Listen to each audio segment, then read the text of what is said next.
Hola chicos, esta semana vamos a hablar sobre las relaciones que se dan entre las poblaciones. Ya tenemos dos tipos de relaciones. Una va a ser las intraespecíficas, que ya las mencionamos la semana pasada, donde son las relaciones que se dan entre la misma especie, y vamos a ver también los tipos de relaciones interespecíficas que se lo dan entre distintas especies, ¿ya? Entonces vamos a partir con las primeras, las que hablan sobre las relaciones intraespecíficas. Ya, todas estas relaciones intraespecíficas, como les decía, son las que se van a dar entre individuos de una misma especie en un ecosistema, ¿ya? Entre ellas vamos a encontrar relaciones que son beneficiosas para la población por la ayuda que se prestan ellos mutuamente, ¿ya? Y dentro de ellas está la cooperación. Por lo tanto, todas las que vamos a ver a continuación van dentro de ese ítem de las relaciones intraespecíficas relacionadas con la cooperación, ¿ya? Primero tenemos lo que es el gregarismo, ¿ya? Y esto va a ocurrir cuando un grupo de organismos se reúna para obtener beneficio entre sí, ¿ya? Por ejemplo, ahí si ustedes se dan cuenta en la imagen, tenemos la especie de los pingüinos, donde todos ellos viven en forma mancomunada, aunque no tengan relación directamente entre ellos, pero todos ellos ayudan para beneficiarse, ¿ya? Estas agrupaciones generalmente van a ser temporales y generalmente se dan en el tiempo cuando nacen las crías y durante las migraciones. ¿Por qué? Porque son los periodos en los que ellos corren más riesgo de encontrarse con algún tipo de depredador, ¿ya? Luego tenemos lo que son la organización en las familias, ¿ya? Las familias son agrupaciones de organismos emparentados entre sí, ¿ya? Por ejemplo, ahí tenemos la imagen, tenemos una familia de primates y obviamente todos ellos tienen vínculos entre sí. Por lo tanto, lo que se da en la mayoría de las veces es que los adultos cuidan a las crías, ¿ya? Eso en cuanto a la organización en familia. Luego tenemos la organización en las sociedades. Ya acá, por ejemplo, cuando tenemos organismos de una misma especie, en este caso las hormigas, todas estas hormigas van a tener un rol fundamental para para la especie. Por ejemplo, vamos a tener una hormiga que es reina, vamos a tener las hormigas que son soldados, vamos a tener las hormigas que son exploradoras. Por lo tanto, cada una de ellas va a tener un rol fundamental dentro de esa sociedad. Y tenemos también que se da la competencia entre las mismas especies, ¿ya? Por ejemplo, esto generalmente se da por recursos que son para sobrevivir, o sea, me refiero al alimento, para crecer y para reproducirse, ¿ya? Por lo tanto, cuando estos recursos se acaban, son insuficientes para cubrir las necesidades de toda la población, ellos empiezan a competir entre sí para conseguirlo. En este caso, este tipo de relación perjudica a ambos contendientes, ¿ya? Y ahí vienen algunas actividades para que ustedes van a tener que realizar. Ahora, cuando nosotros tenemos relaciones interespecíficas, que son las relaciones que se dan entre distintas especies, también vamos a tener distintas interacciones, y son las que vamos a ver a continuación. Por ejemplo, tenemos la competencia, ya dentro de distintas especies también vamos a competir, o ellas van a competir por aquellos recursos que sean insuficientes, ¿ya? Por ejemplo, no solamente es por el caso del alimento, sino que también se puede competir, como hemos hablado otras veces, por territorio, por agua, por las hembras, etcétera, ¿ya? Luego tenemos el caso de la depredación. Acá en la competencia lo que se me olvidaba decirle es que ambos organismos se ven perjudicados, ¿ya? ¿Por qué? Porque ambos compiten por un mismo recurso. En el caso de la depredación vamos a tener un organismo que va a ser el depredador, que él se va a ver beneficiado, y tenemos otro organismo que es la presa, que obviamente se va a ver perjudicada porque el depredador se va a alimentar de ella. ¿ya? Por lo tanto, ahí tenemos una relación que uno se beneficia y el otro sale perjudicado. También tenemos la relación del comensalismo, ¿ya? Aquí una de las especies se ve beneficiada y a la otra no le ocurre absolutamente nada.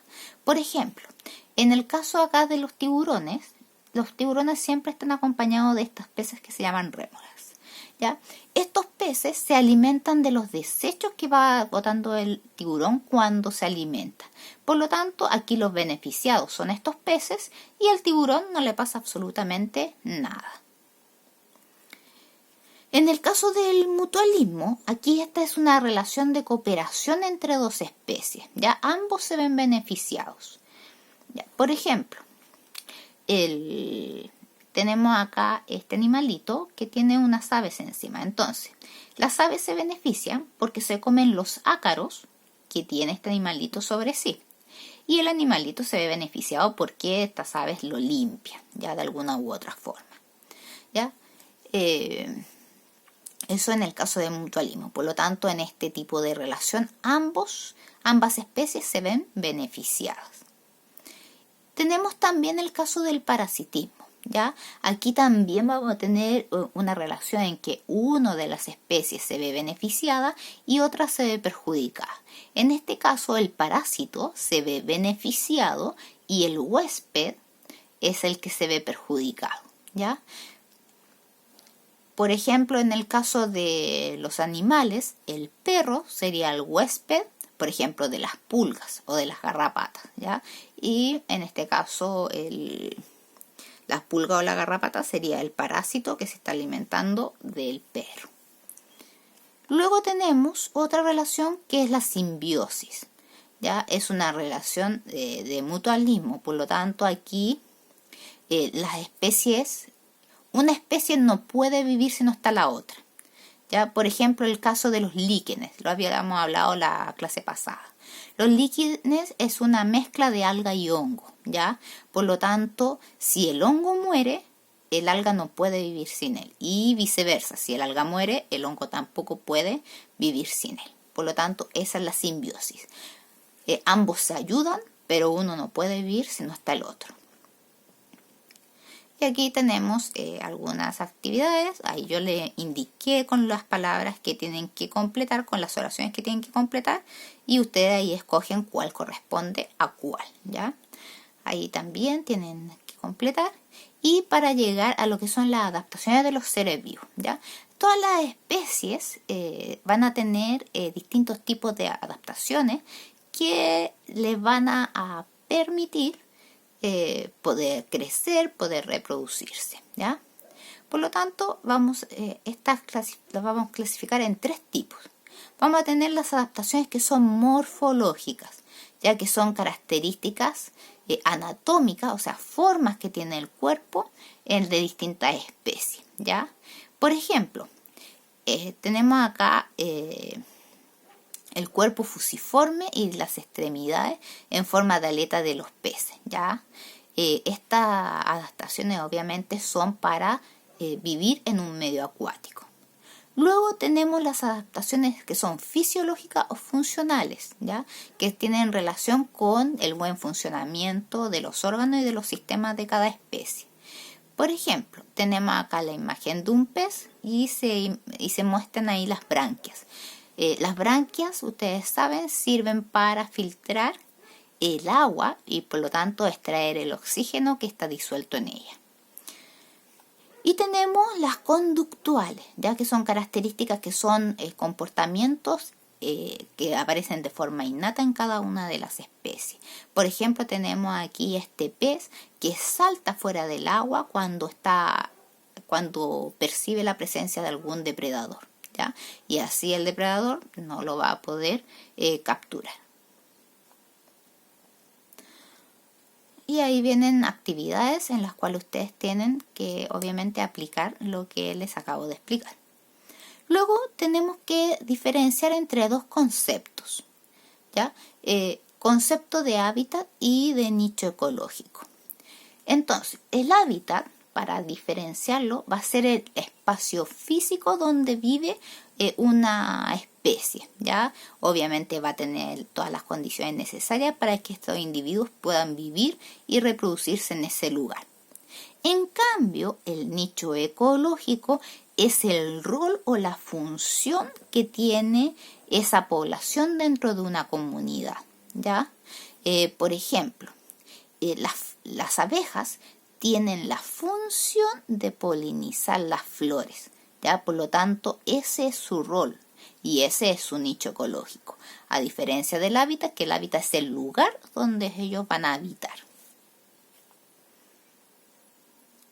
Y ahí vienen algunas actividades para que ustedes puedan aplicar, ¿ya? Chicos, esta guía tiene plazo hasta el domingo 26 para realizarlas. Que tengan una muy buena semana.